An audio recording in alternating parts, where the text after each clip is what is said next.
Well, let's fast forward many, many years and pick up in the 1600s. So we're talking about 400 years ago. And so now the reason why we fast forwarded this far forward is because prior to this, everything was basically, I mean, there were actual, you can look up gemules. There were all sorts of different theories on how we pass on our traits. And some of them were based in magic and folklore.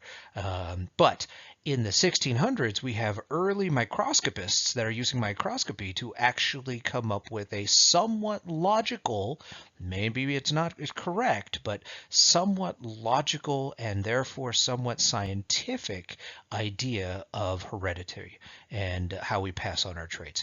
And so they gave rise, early microscopists gave rise to the idea of preformationism. Preformationism is also known as hereditarianism. Hereditarianism is how I learned it. Hereditarianism is Hereditarianism.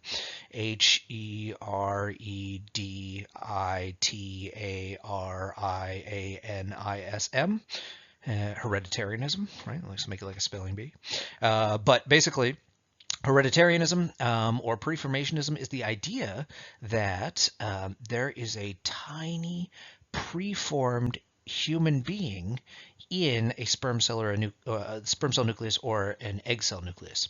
And so now let's try and be objective. Before you laugh out loud, let's try and be objective. So you already know about DNA. That's elementary school stuff nowadays. But you know what DNA is. You know DNA is how we pass on our traits, right? Chemical component of heredity. But let's say you don't know that yet.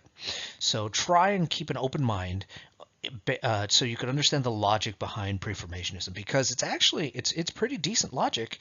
It's not true, but it's it's far better than the idea of magical gemules that contain all sorts of information that are passed on through some I don't know, some method. So let's get back to preformationism.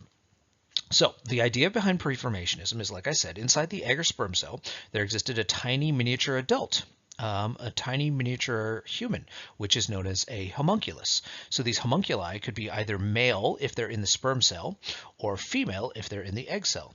And I mean, this is a scientific theory from the 1600s. So this drawing represents the homunculus, and you can see the tiny preformed human. You could even see there's a soft spot in the skull, because when you're born, your skull hasn't fully formed, and you have that soft spot in there. And so now let's think about the logic behind this. This is actually a pretty decent idea. And here's why I say that. Think about your size now. You are the largest you have ever been right now. And if you went backwards in time, right, if we went chronologically backwards, we just hit rewind on your life, you would be smaller, and then you'd be smaller. When you were, when you were a toddler, you were way smaller than you are now. When you were first born, that was the smallest you ever were after you were born. If you even go further back, right, back when you were in your mother's womb, right before you were born was the largest your mother ever was in terms of her pregnancy. And then as you go backwards in the pregnancy, she was, obviously she didn't show early on in the pregnancies because you were a lot smaller. The fetus was way, way, way smaller. At one point, it was basically just a single cell or a 2-cell stage or a 4-cell stage, etc. So if you think about it, size-wise, the fetus is basically, it has limbs, right? If you don't go too far back to the cellular stage where people didn't even know about those yet, but the unborn fetus has limbs and has the make. It looks like a tiny human being because it is, and then when it's born, it's a tiny human being, and so if you just rewind, you just get smaller and smaller and smaller, and you get to the point where you have a sperm cell or an egg cell. And remember, these early microscopists couldn't see what was inside the sperm cell or the egg cell, and so they just assumed that it must be the human being. And so if it's a male, then it must be from the sperm cell. If it's a female, then it must be from the egg cell. Obviously, there are holes in this theory. Like, for example, what if you are born female and yet you look strikingly like your father? Right? How'd that work? But the point is, this was just another example of how people have been trying to explain heredity for the entire existence of humankind. So this is a homunculus. The homunculi are one aspect of preformationism. And so preformationism dictated that all traits were derived from one parent, which, as I mentioned a moment ago, was contrary to many observations, right? I used the daughter that looks like her father type of observation. You could certainly be a son who looks more like your mother than you do like your father. How do you explain that, right? And it doesn't have to be just looks, but again, I mean, that's the in the 1600s, that would be your number one source of hereditary information, would be which parent you look more like. So that brings us to blending. Blending is the most recent of these different erroneous theories of inheritance. So blending is something that persisted up until Mendel's work. And actually, to be honest, it has persisted up until the present day. And so blending is this idea. So the idea of blending inheritance is that offspring are a blend or a mixture of parental traits. And so right off the bat, if you don't know any more details, that does sound accurate, doesn't it? Even today, right? Aren't you a mixture of the traits you received from your mother and your father, right? And you have some traits from your mother, some traits from your father, and so therefore you're a mixture of those traits, right? But you have to know exactly what blending is to truly understand that it's not correct. And so if you have a cursory understanding of it, which many people have a very cursory understanding of genetics, and so they believe in blending even today. But if you know a little bit more, now you're in genetics class, so obviously we're going to delve into this a little bit more thoroughly, then you'll see that blending is not correct. Blending is the idea that the example I always use is paint, right? Imagine if you mix yellow paint and blue paint. When you mix those two together and mix them up really well, you do not get, hey, look, I have yellow and blue paint. No, you get green. You get green paint. You get something new. And here's the thing about blending inheritance. You can't go back. Right? You can't unmix the green paint. When you see green paint, you don't think, oh, I could get some yellow and some blue out of that. No, I mean, it's already been mixed, and so that's it. So your offspring have a blend of these traits, and they cannot revert back to either parental type. You're blending every generation. And so that's the idea behind blending inheritance. Now, finally, we get up to the 1800s, and we have the father of classical genetics. We have Gregor Mendel, and so we'll be talking about Mendel's work in more detail.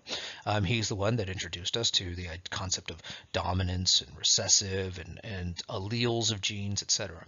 So our understanding of how genes are passed on stems from Gregor Mendel's work in the mid-1800s.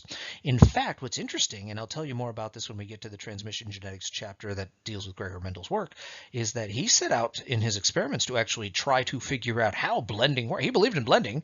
He wanted to know how it worked scientifically. How did blending actually occur when, basically traits were being passed on to offspring generation after generation and being blended? He thought, well, okay, so things are being blended. How exactly does that work? And then, of course, in the course of trying to determine that, he actually disproved blending.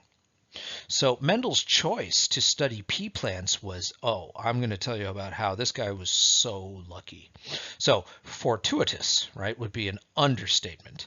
And of course, he's a monk, so there's a million jokes about how perhaps it was providential, right? But basically, I mean, the guy basically won the lottery 2 times a day, every day. It was amazing how lucky he is. In fact, there are many individuals that don't believe in his work. They think that it was fudged data, this and that, because it's just too hard to fathom how lucky he was. But you've heard the phrase, right? Chance favors the prepared mind. And then on top of that, you can recreate his work. So I'm in the camp that fully, accepts his work, and it's just a crazy coincidence that he was so lucky that he made certain choices and picked the pea plants that he did, etc., etc. So what he did was he basically discovered patterns in the way traits are passed from parent to offspring. Not that they're just blended together and move on, but there are actual patterns. And so his was the first publication to describe this process, and he ended up disproving blending inheritance theory in the process. So we'll go over that in much more detail in Well, after this lecture, we will go over the cell cycle because much of what we talk about at the genetic level is going to manifest itself at the cellular level. And so then I need everybody to be on the same page with the cell cycle. You may have seen the cell cycle before in a previous biology class, but I need you to know the genetic aspect of the cell cycle.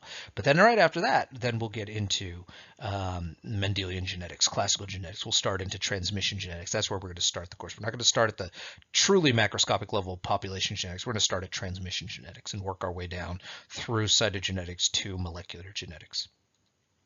And so Gregor Mendel was the first geneticist, first true geneticist in the scientific sense, and he was the founder of classical genetics. We call it Mendelian genetics or classical genetics. They're both forms of, they're the very first forms of transmission genetics. There's quite a bit more to transmission genetics that now, but the very first studies in transmission genetics were with Mendel's work with pea plants. And so after chapter 2, which is the cell cycle, then we'll go over Mendelian genetics and we'll get into the genetics part of the class. So here is a screenshot from synthetic genomics. And you can see down here it says genetics has come a long way since the homunculus. We have come a long way since the idea that there were these tiny preformed little people just hanging out in sperm cells and egg cells. And so now this is not very recent, right? This is 10 years ago, May 19th, 2010. My question to you is, you know, usually what I do is I poll the audience at this point and I say, hey, can we create life synthetically? Right, and so we get a mix of different types of answers, yes, no, and then, well, what do you define as life, etc. But let me cut to the chase, right? We have come a long way since the idea of the homunculus, because you could see as of May 19, 2010, Synthetic Genomics it has a little press release here applauding the Venter Institute's work in creating the first synthetic bacterial cell. So the short answer is yes, we can synthetically create life. The long answer is what I'm going to give you now, but I usually say the short answer first so that you know where I'm going with all this. Now, the irony here is this is like giving yourself a pat on the back. This is like, I don't know. This would be like Tesla putting out a press release congratulating SpaceX, right? So both of those are Elon Musk companies, right? And so Synthetic Genomics is a Craig Venter company, and so Synthetic Genomics is applauding the Venter Institute's work in creating the first synthetic bacterial cell. So there's a lot of irony here, but that speaks to Craig Venter. Now, if you haven't heard of Craig Venter, usually I ask students right now about, who's heard of Craig Venter? What do you know about Craig Venter? But let me tell you a little bit about Craig Venter. If you haven't heard of Craig Venter, perhaps you've heard of, I just mentioned Elon Musk. Elon Musk would be a good example of I don't know, like a sort of an engineering equivalent to Craig Venter in the biotechnological world. Honestly, you could use Tony Stark as a really good analogy to Craig Venter, minus the, well, first off, of course, Tony Stark, fictional, and if you subtract all the, flying around fighting alien stuff, you have a character, a fictional character, Tony Stark, that is brilliant, is extremely wealthy, and does many feats that would normally be deemed impossible, right? But that's kind of the same description you could give for Craig Venter. So let's talk about Craig Venter, and let me tell you about how we got to the point where we can synthetically create life. So what you can see is we can now choose genes to include in an organism. And by doing that, that allows us to synthetically create bacterial organisms, right? Synthetically create life. But there's a long story behind this. Not a long story. Don't be upset. It's a short story. But there is a story. There's a backstory to this. So here is Craig Venter, right? An image of Craig Venter, J. Craig Venter Institute, right? So they're the ones that were applauding Synthetic Genomics, his other company. So he's literally reaching around and patting himself on the back. And that goes to speak to his personality. So just like Tony Stark, just like a number of other truly brilliant individuals, Craig Venter is known to be extremely arrogant and not very friendly, right? Like he's not the most well-liked individual by his contemporaries. But don't get me wrong, he has every right to be arrogant. He just backs this stuff up. Whatever he does, he just seems to he does the impossible. You think no way, and I'll give you a couple examples here in a second, but you think no way, this guy's crazy. And then, a couple years later he's like, "Yep, did it." So, let's start with the idea of synthetically creating life. So, let me tell you the story about Craig Venter. So really what it starts with is the Human Genome Project. So the Human Genome Project was to basically sequence the human genome. That was started, I mean, realistically, the wheels started turning on this thing in the 80s, and you had to get Congress to fund this massive government project. So the United States government funds this project, and it starts, and it's going on in the 90s, and it is projected to be completed in the early 2000s, and it is projected to cost billions of dollars. And so the different laboratories, different national laboratories, government laboratories throughout the United States were given, we have 24 different types of chromosomes, and so they were given a chromosome each to sequence. And everybody wanted chromosome 1 because it's the biggest chromosome, and everyone thought that chromosome 1 would have all the most genes and everything. And so where I used to work, Lawrence Livermore National Laboratory, we were given chromosome 19, and people were really upset when we got chromosome 19 because it's a really small, dinky little chromosome, and we thought, oh, well, that's kind of insignificant. Turns out it was a very good thing because chromosome 19 is the most gene dense. But that's besides the point. The point is there's this very large group of scientists all across the nation at these well-funded laboratories, government laboratories, sequencing the human genome. And Craig Venter shows up in the mid-90s, and he basically, and mind you, this project has been going on now for quite a while. And so he shows up in the mid-90s, and he says that the government is just wasting taxpayer dollars. And I mean, I'm paraphrasing here, but he wasn't very nice about it. He basically said that it's just wasteful, it's taking too long, I'll just do it. Right. And so that's like, in the space race in the 60s between the United States and the Soviet Union. Somebody just, showing up and say, you know what, NASA, you're taking too long, I'll just do it. Right? It's this massive government funded, huge undertaking that is going to be a paradigm shift for humankind. And then this guy, Craig Venter, shows up and he says, I'll just do it. And people didn't take him seriously. They're like, oh, whatever. This guy needs, he's off his medication. He's unfortunately, unhinged, right? Because he didn't even say it in a nice way. He just said, you guys are just wasting it. I mean, you get the idea, right? He wasn't very friendly about it. What people didn't know at the time was that Craig Venter was a mastermind at getting venture capitalist funding. So he had this company called Celera Genomics, and he was extremely well funded. And so think about computing power. Right? So CPU processing power was instrumental in the process of sequencing the human genome, just as it is now in many different biotechnological applications. You need CPU processing power because you're dealing with so much data. The human genome is massive and encodes a tremendous amount of data. And so he, if you think about it, when you started in like the late 80s and you're in the early 90s, if you jump in at like 1995, the CPU processing power is, just think of it this way. What's the CPU processing power in your, like laptop or Chromebook compared to a very large, powerful desktop machine from like 1995, right? I mean, honestly, our smartphones, their CPU processing power just blow away a massive desktop, right, from 1995. Well, he jumps in 1995 or so, and maybe a little earlier, right? It's all proprietary, it's all private, but he jumps in and he basically does everything that was done before. And he said, not only did he say he's just going to do it, he's going to sequence the human genome.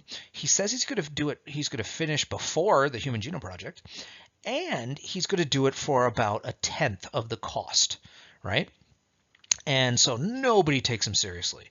And so to give you an idea of what actually happened, so the human genome was projected to cost $3 billion, and lo and behold, Celera Genomics and Craig Venter actually come through, and they sequenced the human genome for $300 million. So that's, 1/10 of it, right? So 10 times less. So they sequenced the human genome for $300 million. This is a newspaper right? Long ago, we used to print news on paper. And so you can see this is the New York Times from June 27, 2000.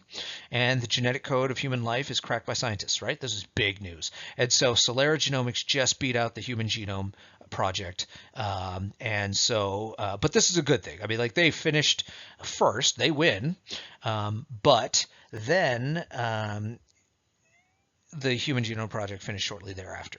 And so that's a good thing because now you have someone to check your work against, right? This is good for humankind. And plus, on top of that, he still did what he said he was going to do. 3 billion versus 300 million. So there he is, Craig Venter, and there's Francis Collins. But he gets it done. And so this is really impressive work. This is something nobody ever thought he would be able to pull off. He does the impossible. Guess what? Celera Genomics makes a boatload of money off of this. And so now Craig Venter this is like Elon Musk's PayPal moment, right? So he is, extremely wealthy at this point. And so then he takes the next step, right? And he says he's going to do the next impossible thing. And this time people are like, okay, you got us on sequencing the human genome. We never thought you'd be able to pull that off, but no way are you going to be able to synthetically create life. Because that's what he said. He said, all right, so for my next trick, now that we have all this genetic information, we can program and write the code. We could synthesize life. And nobody took him seriously. They said, no way. And, for a long time, it seemed as though that's the case. He's not going to be able to pull this off.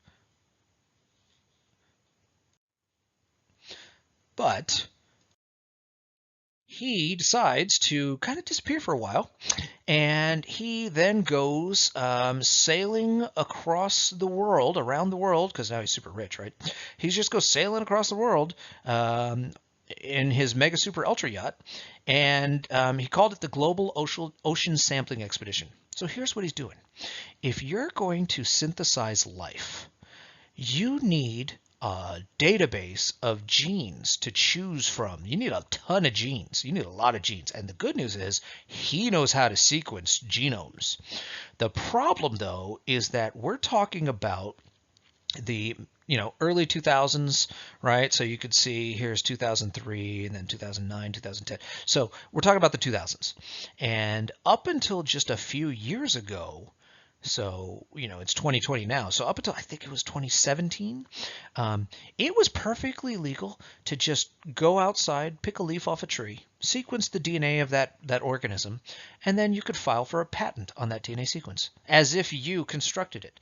And then once you got your patent, because you totally would if nobody else had a patent on it, then you could then actually choose to license it to individuals. They would have to pay you to use that genetic information, which is absurd because a patent is for your own invention, right? And obviously you didn't invent that genetic sequence, that genetic code. That's millions of years of evolution at work. So he, in the early 2000s, had to work around this. He didn't want to pay everybody for their different genetic information. So he sails around the world, and when I say mega super ultra yacht, I'm not kidding. So you can see this is his research vessel. And so it's pretty deep. It's not Carnival Cruise Line big, but it's pretty big, and or Diamond Princess big. But basically, so he's sailing around the you can see sailing around the world. So 2003 to 2008. Then there's a second expedition 2009 to 2010. Although I don't know, that looks more like a vacation. There's not a whole lot of ocean sampling like this. I see it. That I don't see it. But the point is he's sailing around the world and he's sampling life from international waters. International waters means that there are no patents. There's nothing you have to worry about. And the life forms that he finds, he can sequence that DNA. He can add it to his database. So he's literally building a drop-down menu from which to choose what genes you want to put into your synthetic organism. But there's one problem. So he has a massive database. He has all the funding in the world. He has the ability, at this point, we have the ability to synthesize large fragments of DNA. But the problem is, if you were to dump that DNA into an organism, the organism would view it as foreign. Like, say, for example, if you were infected by a virus. So a virus is going to put its either DNA or RNA, in the case of like SARS-CoV-2, it's going to put its nucleic acids into your cells and try to take over your cells. And so even bacteria, so our cells, bacterial cells, they have defense mechanisms to try and basically eradicate this DNA. So if you were to synthesize all these genes that you care about, that you want in your organism, and then just try and dump them into an organism, half of them are going to be destroyed, right? And it's not a very functional way. It's not a way to actually get the genetic information that you want into an organism. What you need is to construct a chromosome. And constructing a chromosome, so an intact body, a self-replicating body of DNA, all the genes put together on a specific piece of, like you construct them into a chromosome, which is material that won't be recognized as foreign by the cell and destroyed. It will be recognized as its own and then utilized, right? And so to construct a chromosome, that we didn't have that technology yet. And so he was kind of hitting, he was at an impasse. But he wanted someone to basically contract with synthetic genomics to synthesize life. He needed a major contract. So he needed someone with a lot of money, deep pockets. This is not something that like any laboratory could just go and use synthetic genomics. This is a major undertaking. This is a huge investment. And he found that partner in NASA. So what has NASA been doing to send food up with astronauts since the 60s, right? Maybe even earlier. No, I guess it would be the 60s. But basically, in order to make sure that it doesn't spoil, right? So if you think freeze-dried, no, that's to get rid of water weight. What they've been doing to sterilize the food, remember that the astronauts go up in a pretty clean environment. If you've ever seen the spacecraft being assembled or anything like that, all of the people working on it they're basically Tyvek space suited up so that they don't contaminate anything. And then of course the astronauts are quarantined beforehand so that they don't, contract anything from anybody else. You don't want anybody sick up there. But what they've been doing with the food is irradiating it. So this is an old slide, right? This is a slide from, I believe it was the 60s. I can't remember exactly where I got this slide. But this is an actual slide from like a slide projector slide. What you're looking at is strawberries, right? Two sets of strawberries, and they've been stored at refrigeration, 4 degrees Celsius, right? So they've been in the refrigerator for 15 days, so 2 weeks. And so this is not, they're just refrigerated. So that's not like ice that's formed on these strawberries. That's all fungus and, mold or whatever.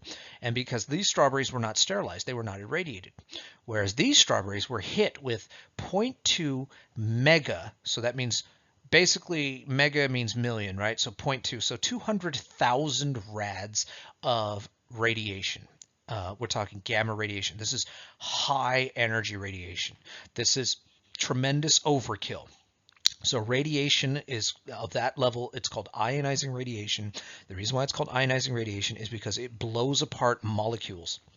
So like molecules like water turn into ions, or your DNA, for example, gets blown apart, obliterated, double strand breaks, and you just have little tiny fragments of DNA. RNA, for that matter, also does that too.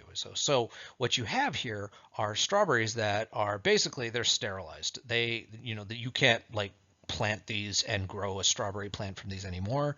But the point is, they also you're also killing off any sort of pathogens as well, and so it's safe to eat even after 2 weeks in the refrigerator because there's no mold, there's no mildew. It's basically, there might be oxidation where it breaks down a little bit and the flavor might change, but it's still safe to eat. So this is overkill, like I said. 0.2 megarads, that's like killing an ant with a sledgehammer overkill. And so NASA has been killing ants with sledgehammers for a very long time.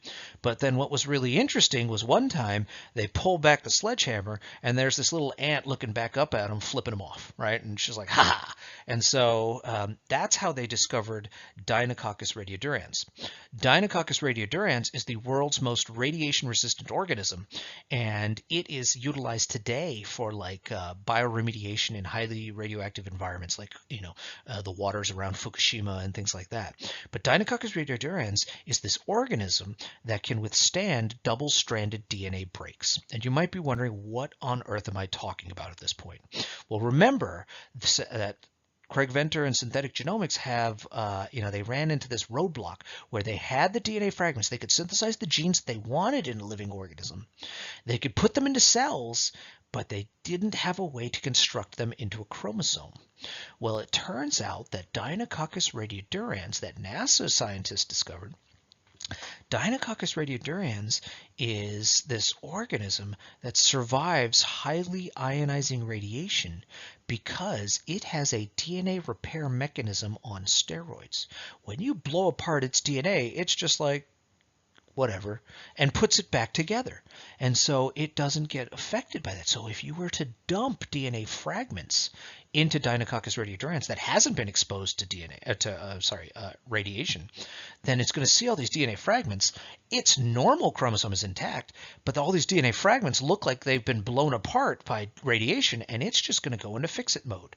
And it's basically going to just construct a chromosome for you from those DNA fragments, those gene fragments that you want in your organism. So NASA approached synthetic genomics. They said, hey, we have a coupon code, right? You need to give us a discount because we have what you need. And so they collaborated. And so here's just an image showing you, this is from a Cold Spring Harbor laboratory book called Evolution, and it shows Deinococcus radiodurans. And so you could see that Deinococcus radiodurans is the red line, and so this is the surviving fraction. So you could see this is the amount, the X is how much radiation has been dosed in kilogray, and kilogray is just it's a different doses of gamma radiation. Yeah, it's a lot. Let's just say that, if you're not familiar with a gray, it's a lot. And so you could see that Deinococcus radiodurans could survive quite a bit before it starts to die off. Whereas if you compare that to E. coli plummet right away, right? And E. coli are shown in blue. If human beings were on this graph, we would be the y-axis. We would just go straight down. There's no amount of gamma radiation that is good for us. And so essentially you could see that Deinococcus radiodurans is very radiation resistant, and the reason why is because it can survive. The major thing that happens when radiation hits our cells, gamma radiation hits our cells, is it's ionizing radiation. It blows apart molecules. Now we can recreate all those molecules because we have the DNA to, oh, wait a minute, we can't if the DNA is blown apart. So Deinococcus radiodurans could put its DNA back together, and then it can, recover, right? It has the blueprint to actually remake all the other stuff that was destroyed by that radiation. And so now synthetic genomics has what it needs. So NASA gives Deinococcus radiodurans to synthetic genomics. And so you could see Deinococcus radiodurans withstands up to 5 kilogray. And so I guess I'll just cut to the chase. So synthetic genomics is now able to synthesize chromosomes of whatever they need. And so they could take the genes that they want, the drop-down menu, right? So NASA, now their first client, NASA can take, it can pick what genes it wants, and then synthetic genomics synthesizes those genes. Then it drops them into Deinococcus radiodurans. Deinococcus radiodurans constructs them into a chromosome. It plucks the chromosome out of Deinococcus radiodurans, says thank you. And then while you can use a free living, you could start from scratch. It's a lot easier to just commandeer things that are already alive. And so they take Mycoplasma genitalium, the smallest free living organism. It's a fungus. You can imagine where you find it. Mycoplasma genitalium. And so they lobotomize it. They basically take its chromosome, one chromosome out, put their newly synthesized chromosome from Deinococcus radiodurans in, and then give it a little, give it a little shock, because you have to actually do that. And then it starts growing and dividing. And so that's how they created life. They synthetically created life. And so what was really interesting, about that was that NASA was able to fund the creation of a microorganism that fixes carbon dioxide from the atmosphere into medium chain hydrocarbons. And so that's really interesting because, yeah, it sounds like a good PR move because of like all the CO2 in the atmosphere, and you might be thinking of global warming, but in fact, they're thinking about space travel because it's NASA. And so the number one thing that is the most toxic gas in a spacefaring craft for human beings is, carbon dioxide. Most people think of all these other gases that might be too dangerous, but carbon dioxide is the silent killer because you're always breathing it out. And if you don't scrub that out of the atmosphere, then it will slowly accumulate. And when it slowly accumulates, you start to go hypoxic. You start to lose, you start hallucinating. You start to make mistakes in an environment that does not tolerate mistakes. So NASA created these filters that were impregnated with this organism that could fix carbon dioxide into medium chain hydrocarbons. At least that was the theory, right? Medium chain hydrocarbons. And these filters now last a lot longer because they're biofilters. And so as long as the astronauts are breathing out, they're feeding the microorganisms, and the microorganisms are then going to basically metabolize that carbon dioxide that they breathe out. And so they last a lot longer. These scrubbers are far superior to mechanical scrubbers as long as those organisms aren't, killed off. All right. So let's do a quick little, primer on what you to expect coming up next. All right, so let's talk about some fundamental genetic concepts. So cells are either eukaryotic or prokaryotic. You need to know the difference between the two. Please make sure that you review that little tiny section in your chapter 1. Eukaryotic literally means, so if you learn your word roots, I'm not saying go out and learn Latin, but if you learn a few Latin or Greek word roots, you will know a lot of different things. And so eu means true. Karyon is basically like a little bean, and so this would be a true bean, or basically these eukaryotic organisms have nuclei, which appears as apparently a little bean in the middle of the cell. And then there are prokaryotic organisms that were around before right? Before there were little beans in the middle, right? Before a nucleus. So true nucleus, before nuclei. So prokaryotic organisms like bacteria and archaea do not have nuclei. Eukaryotic organisms have all sorts of membrane enclosed compartments in inside of the cell. The most important, which of course is the nucleus, because of course we're in a genetics class, and almost all of the genetic material in a eukaryotic cell can be found in the nucleus. Obviously, some can be found in the mitochondria, and some have free floating plasmid, almost plasmid-like little tiny fragments of DNA. But generally speaking, almost all the DNA in eukaryotic organisms are found in the nucleus, and in prokaryotic organisms, they're just found in the cell because there is no membrane enclosed compartment. So the gene is the fundamental unit of heredity. We've already defined it as such. Genes come in multiple forms. There are different flavors of genes. You've heard me say that before. Those are called alleles. And we'll see that when we look at Mendelian genetics. He's the one that came up with that term. Genes confer your overall outcome. So that would be your phenotype.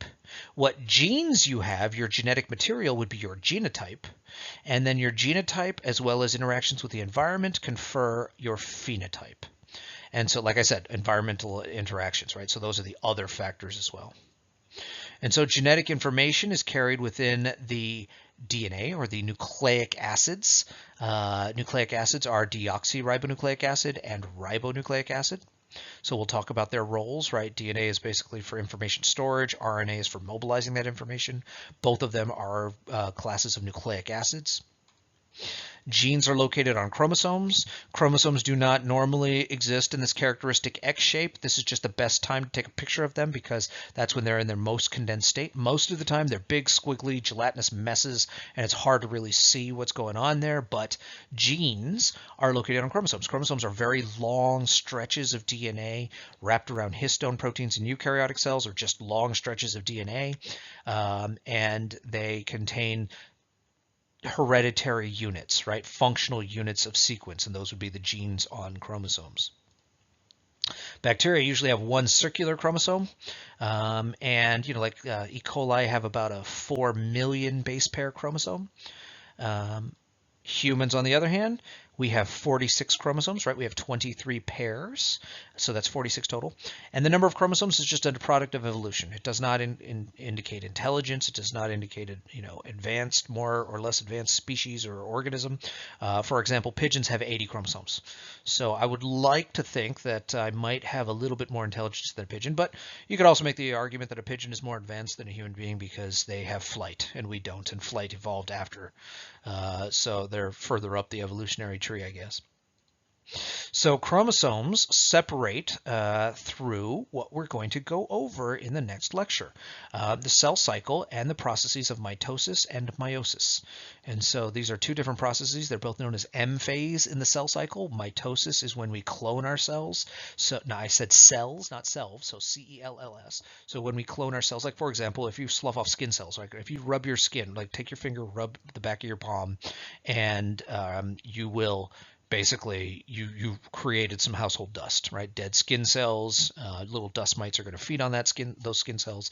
Then they're going to poop, and so you're going to have basically the three major components of household dust, right?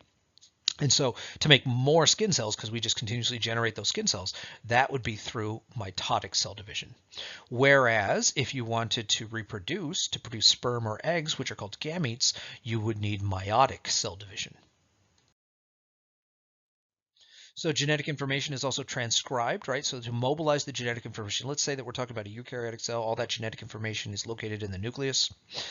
In order to mobilize that and use it, you would have to transcribe the DNA to RNA. Do not get these two terms, transcription and translation, confused. Lots of my students do. Let me share with you a very easy way to remember them. So transcription is when DNA is transcribed to RNA. Think of what that means. Remember, so one key observation you should make is that science and scientific terminology is not creative. It is trying to be as descriptive as possible. And so what does it mean to take down a transcript? Right? Think of that as just the English sense of the word. If somebody was talking and you were writing down what they were saying, you would be taking down a transcript. You're basically trying to capture the information they're trying to convey. They may be trying to convey it verbally and you're trying to capture it in a written form. Well, if they're speaking in English and you're writing it down in English, then you're not translating to a different language. You are transcribing from the language of nucleic acid to the language of nucleic acid. However, once you have your RNA, usually out in the cytoplasm, and we want to make that into protein, we want to take the information stored in the DNA and eventually make that into a protein. RNA is our intermediary, and we're going to go from the language of nucleic acid to the language of amino acids. That's what proteins are made out of, amino acids. And so to go from one language to a different language, from nucleic acid to amino acid, that's going to be the process of translation. Right? We would say the RNA is translated into a polypeptide, a string of amino acids, and you're translating from one language to a different language. So that's what the process of transcription and translation are. Both of them are required for an overall process we talked about prior to this, which is called gene expression. So there are always mutations. Mutations are permanent heritable changes in the genetic information. We're going to talk about mutation. We have an entire chapter lecture devoted towards mutation. And so mutation is, like I said, a heritable change in the DNA. Mutations are not always bad. Right? Mutations are necessary for evolution. Mutations are how you make changes all the time. We are set up to have our DNA mutated. I've mentioned DNA repair mechanisms like in Deinococcus radiodurans. We also have those. We have many different DNA repair mechanisms. Nothing on with the strength of Deinococcus radiodurans' ability to repair double-stranded DNA breaks, but we have multiple different redundant, DNA repair mechanisms to undo the mutations that we pick up from the environment, right? We pick up mutations from chemicals, from radiation, from viruses, from all sorts of different places. But here's the thing. We want to have those mutations. From a personal point of view, from an individual's point of view, mutations are bad because we have stuff that works. Mutations usually change them so that they don't work. That's not always the case. Sometimes they help you out. You don't realize it. But we always hear about the mutations that lead to genetic diseases and things, right? And so, but the point here being is that even if you're not exposed to any of those mutagens that I mentioned, right? So radiation, viruses, chemicals, even if you're not exposed to any of those things, which you will be, but even if you're not, when we replicate our DNA, we ensure that we will always make a few mistakes. Our DNA replication mechanism is not 100% perfect, and that ensures that mutation will still occur because mutation is the constant changing of our genome, our complete genetic complement. And so, like I said, from a personal point of view, from an individual's point of view, this is bad because this is how we end up with aging and picking up diseases and losing abilities. But from a species point of view, this is essential for our survival because these mutations are then going to be passed on, and then we have the process of natural selection selecting for in the environment certain mutations that confer an advantage to that organism, and that's how you continuously adapt to your environment. Not just us, how any organism, any living organism adapts to its environment. So gene mutations affect a single gene. We'll talk about gene mutations as opposed to chromosomal mutations that affect large chunks of chromosomes, which means multiple genes. So you can see that here. Chromosomal mutations affect many genes. Now, some traits are affected by multiple factors. And so, for example, what affects human height? Right? Let's go way back to the beginning. One of the very first things I said in part one of this lecture was basically what does affect human height? Well, your genetics, absolutely. But also, I mean, you might have the genetic potential to grow extremely tall. However, you may be very unfortunate and not have access to proper nutrition, right? And so if you're malnourished, you're not going to, reach your maximum genetic potential for height. So there are environmental factors as well. And so there are many different things. So traits are affected by both genetics as well as the environment and many different environmental factors, right? Remember what I said long ago, it's not all genetic. And I mentioned a moment ago from mutation, excuse me, evolution. Evolution is genetic change over time. So what happens is first genetic variation arises, and then genetic variance either increase or decrease in frequency. So you can evolve, or you can actually be selected out of the population because you don't have the correct adaptations.